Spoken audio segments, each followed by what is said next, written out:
అందరికీ హాయ్ అండి. Tasty cook homely food ఛానల్కి స్వాగతం. మనం ఈరోజు బేసిక్ ఇన్ఫర్మేషన్తో మెత్తటి పువ్వు లాంటి ఇడ్లీని ఎలా తయారు చేసుకోవచ్చో ఈ వీడియో ద్వారా తెలుసుకుందాము.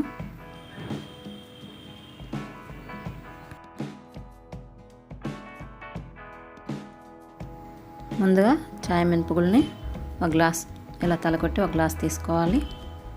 అదే గ్లాస్తో ఇప్పుడు ఇడ్లీ రవ్వని 2 గ్లాసులు ఇడ్లీ రవ్వను, ఒక గ్లాసు మినపగుళ్ళకి 2 గ్లాసులు ఇడ్లీ రవ్వ తీసుకోవాలి. అదే హోటల్లో అయితే 4-5 కూడా పోస్తారండి. అలా కాకుండా మనం ఇంట్లో చేసుకుంటున్నాం కాబట్టి 2 గ్లాసులు ఇడ్లీ రవ్వ మాత్రమే తీసుకొని నీళ్ళు పోసి నానబెట్టేసుకోవాలి. రెండింటిని ఒకేసారి నానబెట్టుకోవాలి. ఒక 5 గంటల తర్వాత మినపగుళ్ళు ఇలా చక్కగా నానిపోయి ఉంటాయి. వాటిని శుభ్రంగా కడుక్కొని ఇలా మిక్సీ జార్లో వేసుకొని ఇప్పుడు మిక్సీ పట్టుకోవాలి. చూడండి, మిక్సీ పట్టగానే అన్ని గంటలు నానటం వల్ల పిండి అంత బాగా వచ్చింది. వాటర్ కూడా సరైన క్వాంటిటీలో వేసుకొని మిక్సీ పట్టుకోవాలి. ఇప్పుడు రవ్వ కూడా చక్కగా నానిపోయింది. కడిగిన తర్వాత ఇలా వాటర్ అంతా పిండేసుకొని ఈ పిండిలో రవ్వను వేసేసుకోవాలి, మొత్తం రవ్వనంతా. ఇప్పుడు ఆ రవ్వ పిండిలో మిక్స్ అయ్యేలాగా బాగా కలిపేసుకోవాలి. ఇప్పుడు మూత పెట్టేసుకొని పక్కన పెట్టేసుకోవాలి. ఈ నైట్ అంతా నానాలి. నెక్స్ట్ డే మార్నింగ్ చూద్దాం ఎలా అవుతుందో. చూడండి, చక్కగా ఉబ్బింది, మొత్తం గిన్నె మొత్తం వచ్చేసింది.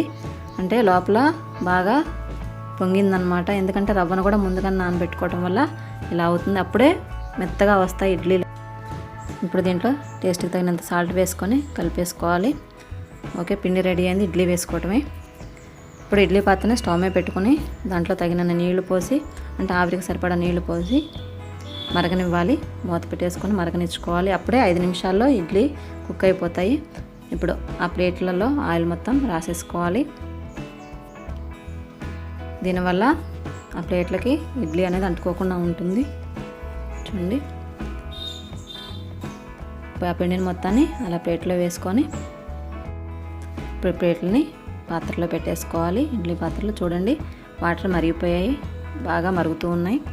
ఇప్పుడు ఈ ప్లేట్లను పెట్టేసుకొని మూత పెట్టుకున్న తర్వాత ఒక 5 నిమిషాలు వెయిట్ చేసామంటే 5 నిమిషాల్లోనే ఇడ్లీలు ఉడికిపోతాయి. 5 నిమిషాల తర్వాత తీసి చూస్తే చూడండి, ఉడికిపోయాయి ఇడ్లీలు. అవి వేలుతో ఇలా మనం ప్రెస్ చేసి చూస్తే అర్థమైపోతుంది మనకి. ఇంకా ఇప్పుడు ప్లేట్లోకి తీసేసుకుందాము. చూడండి, ఇడ్లీలు ప్లేట్కి అంటుకోకుండా చక్కగా స్పూన్తో తీస్తుంటే వచ్చేస్తున్నాయి. అందరూ చాలా ఈజీగా తయారు చేసుకోవచ్చు ఇడ్లీలు. చూడండి ఎంత చక్కగా మెత్తగా ఉన్నాయో, అంత స్మూత్గా ఉన్నాయి. దీని పల్లి చట్నీతో కానీ కారపొడితో నంచుకొని కూడా తింటుంటే చాలా చాలా టేస్ట్గా ఉంటుంది. ఇది వంట రాని వాళ్ళు కూడా చాలా ఈజీగా తయారు చేసుకోవచ్చు. ఈ వీడియో కనుక మీకు నచ్చినట్లయితే లైక్ చేయండి. నా యొక్క ఛానల్ సబ్స్క్రైబ్ చేసుకోగలరు. అందరికీ థ్యాంక్ యూ.